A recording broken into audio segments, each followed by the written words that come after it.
Ini adalah cerita tentang perjalanan hidup dua sahabat, Andri dan Firman.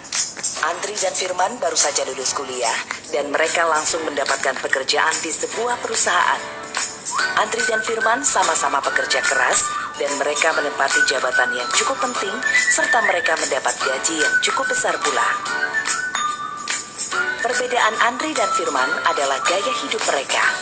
Andri adalah orang yang selalu mengikuti tren gaya hidup kekinian, sedangkan Firman adalah sosok berpenampilan sederhana dan selalu membeli sesuatu sesuai dengan kebutuhan dan fungsinya. Andri tinggal di sebuah apartemen sewaan dan baru saja membeli mobil baru, sedangkan Firman masih bertahan dengan mobil bekas dan tinggal di rumah kos. Meskipun penghasilan Andri dan Firman hampir sama, tetapi pengeluaran Andri jauh lebih banyak daripada Firman.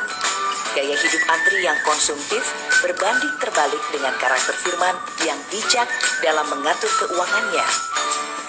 Pada usia 35 tahun, mereka berdua telah berkeluarga. Andri masih tetap tinggal di apartemen sewaannya, sedangkan Firman pindah ke rumah yang baru saja dibelinya. Ternyata, sejak menerima gaji pertama, Firman telah menginvestasikan uangnya untuk rencana membeli rumah tersebut. Andri baru mulai berpikir untuk membeli rumah setelah mempunyai anak. Tanpa disadarinya, beban keuangan semakin besar.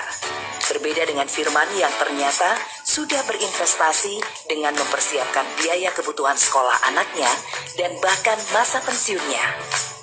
Setelah pensiun, Andri dan Firman bertemu dalam sebuah acara. Kondisi mereka sangat jauh berbeda. Firman sudah mempunyai rumah yang bagus dan uang yang cukup banyak untuk biaya hidup setelah dia pensiun. Sedangkan Andri hidup dalam kesulitan karena dia tidak mempunyai cadangan uang yang cukup untuk biaya hidup setelah pensiun.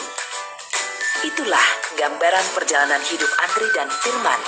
Andri tidak mempunyai perencanaan keuangan yang baik, sedangkan Firman sejak awal telah menyadari pentingnya memiliki perencanaan keuangan yang benar yang akan membantu memudahkan berbagai urusan dalam kehidupannya.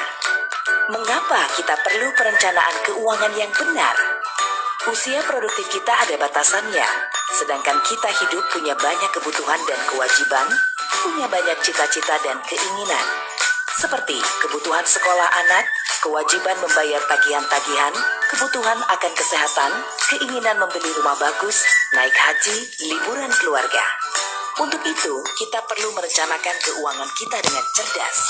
3 prinsip perencanaan keuangan yang cerdas adalah mengatur anggaran keuangan dengan tepat, menabung dan berinvestasi sesuai tujuan keuangan Anda, berinvestasi secara rutin.